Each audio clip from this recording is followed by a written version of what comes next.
Shmuel Aweda is the leader of Beit Eliyahu, a congregation in Haifa comprised mainly of Jews who believe that Jesus is their Messiah. It's a group he's felt connected to since childhood.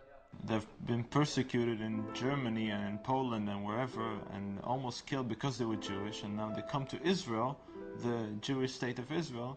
So all of a sudden their own children don't want to have anything to do with them because they're suddenly not good enough Jews, or maybe they think they've betrayed Judaism, while they believe they've actually done the most Jewish thing they could have done in believing in Yeshua. His love for Jewish people is well known in northern Israel and unusual. Shmuel Aweda is Arab.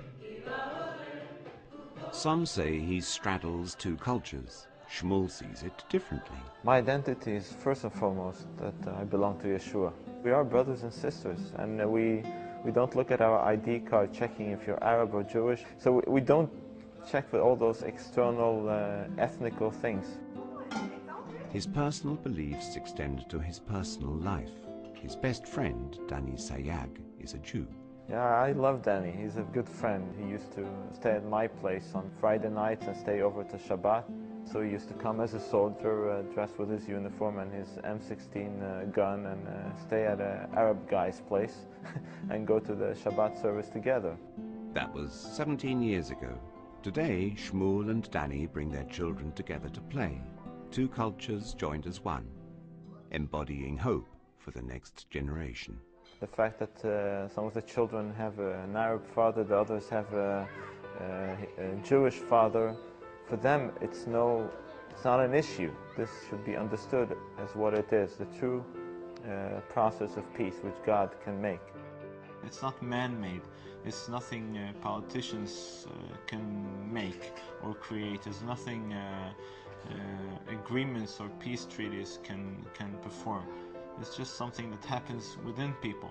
I'm optimistic because I know God has said that He has a plan and He is the hope of Israel. 5 months after this interview, Shmuel's optimism was tested when a suicide bomber killed a child from his congregation.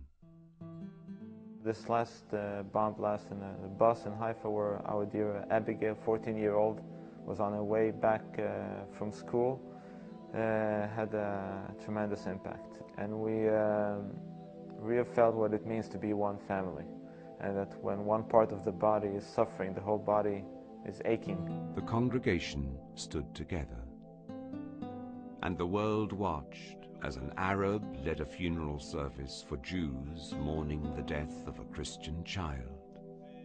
It was ironic, said some, how a murder that could have divided people united them instead. Shmuel says, whatever tomorrow brings, his hope and faith will remain unshaken. The peace God gives is a reality. We live it every day. Abigail was a very sincere and strong believer in Yeshua. Standing in a graveyard, facing a coffin there, I'm not talking to her. She has heard me enough in the congregation. She doesn't need me now. In the funeral, we are talking to those who are alive, whether they're ambassadors or children. They need to hear about this hope. We're temporary, but God has an eternal